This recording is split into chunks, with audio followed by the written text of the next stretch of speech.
December 17 Karthigai Deepam serial வரக்கூடிய எபிசோட்ல என்ன நடக்க போகுது அப்படின்னு பார்க்கலாம். உங்களுக்கு இந்த வீடியோ பிடிச்சிருந்தது அப்படின்னா மறக்காம இந்த சேனலை சப்ஸ்கிரைப் பண்ணிக்கங்க.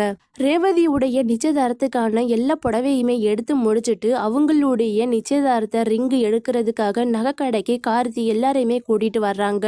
மாப்பிள்ளைக்கு ஒரு சூப்பர்வான ரிங்கை ரேவதி செலெக்ஷன் பண்ணுறாங்க. ஆனால் மாப்பிள்ளையுடைய விரலுக்கு இந்த ரிங்கு செட் ஆகுமான்னு தெரியவே இல்லையே அப்படின்னு யோசிக்கிறாங்க. அப்போ தான் மயில் சொல்கிறாங்க, பேசாமல் நம்ம மாப்பிள்ளையையும் கூட்டிகிட்டு வந்திருக்கலாம் அப்படின்னு சொல்லிட்டு இருக்கிறாங்க. நீங்கள் கொஞ்சம் பேசாமல் இருக்கிறீங்களா?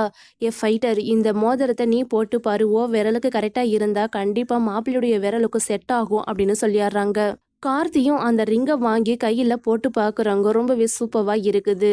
ரேவதியும் ரொம்ப சந்தோஷப்படுறாங்க, இந்த ரிங்கு நல்லா இருக்குதுன்னு சொல்லிட்டு. அப்புறம் ரேவதிக்கு பிடிச்சமான இன்னொரு ரிங்கையும் கார்த்தியை செலெக்ஷன் பண்ணி கொடுக்குறாங்க.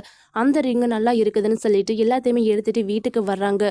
வீட்டில் இருக்கிற எல்லாருக்கிட்டையுமே உங்கள் எல்லாருக்குமே நாங்கள் ட்ரெஸ் எடுத்துக்கிறோன்னு சொல்லி கொடுக்குறாங்க. அதுக்கப்புறமா சாமுண்டீஸ் வரைக்கும், அம்மா உங்களுக்காக நான் ஒரு புடவை எடுத்துருக்கிறேன்னு சொல்லி ரேவதி அந்த புடவையை கொடுக்குறாங்க.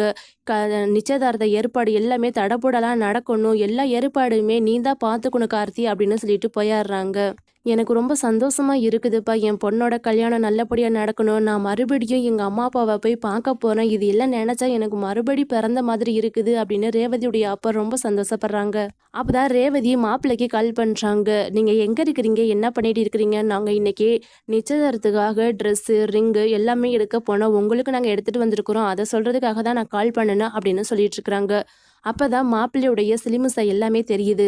அவங்க அண்ணன் ஒய்ஃபோட ரொம்பவே நெருக்கமாக இருக்கிறாங்க. தோளில் கை போட்டு பேசிக்கிட்டு இருக்கிறாங்க. ரொம்பவே ஹஸ்பண்ட் ஒய்ஃப் மாதிரி தான் இருக்கிறாங்க.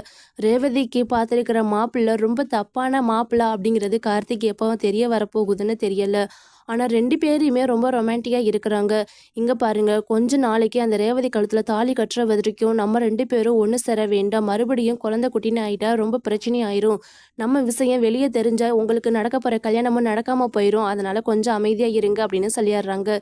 அதுக்கப்புறமா ரேவதியுடைய சித்தியும் அவங்க சித்தப்பாவை மீட் பண்ணுறதுக்காக வர்றாங்க. நீங்கள் என்னோட உசுருங்க, உங்களோட நிம்மதியும் சந்தோஷத்துக்காக நான் என்ன வேணும்னாலும் பண்ணுவேன், அதுக்காக அந்த சாமுண்டீஸ்வரியை கொலை சொன்னாலும் நானே செஞ்சிருவேன் அப்படின்னு சொல்லிட்டு இருக்கிறாங்க. இது போதும் அந்த சாமுண்டீஸ்வரியை தோக்கடிக்கிறதுக்கு அப்படின்னு சொல்லி 2 பேருமே ரொமான்ஸில் இருக்கிறாங்க.